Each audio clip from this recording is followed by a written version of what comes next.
आजी, आज जागतिक महिला दिवस आहे ना, तर मी तुझे पाय पडते. अरे वा, अगं माझ्याशिवाय तर तुझ्या सोबतच आहे.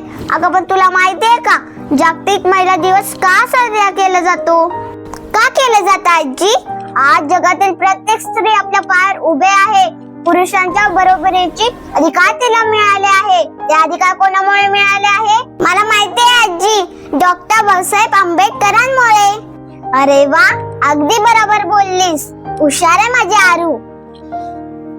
आणि जेव्हा स्त्रियांना अधिकार देणारे हिंदू कोर्ट बिल कायदे मंडळात फेटाळले गेले, तेव्हा डॉक्टर बाबासाहेब आंबेडकरांचा संयम संपला. त्यांना प्रचंड राग आला. ते म्हणाले, जर मंत्रिपदावर असूनही मी माझ्या भगिनींचे जर कल्याण करू शकत नसेल तर या मंत्रिपदावर मला राहायचंच नाही. आणि त्या मंत्रिपदाचा त्यांनी राजीनामा दिला.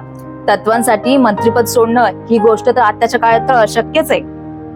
बरोबर बोलते तुझी मम्मी. आणि हा, कुठले पण रीतिरिवाज माझे नसले तरी चालतील, पण तुला घडवण्यासाठी असलेले घटनेचे अधिकार तुला माहिती असायला हवे. हो.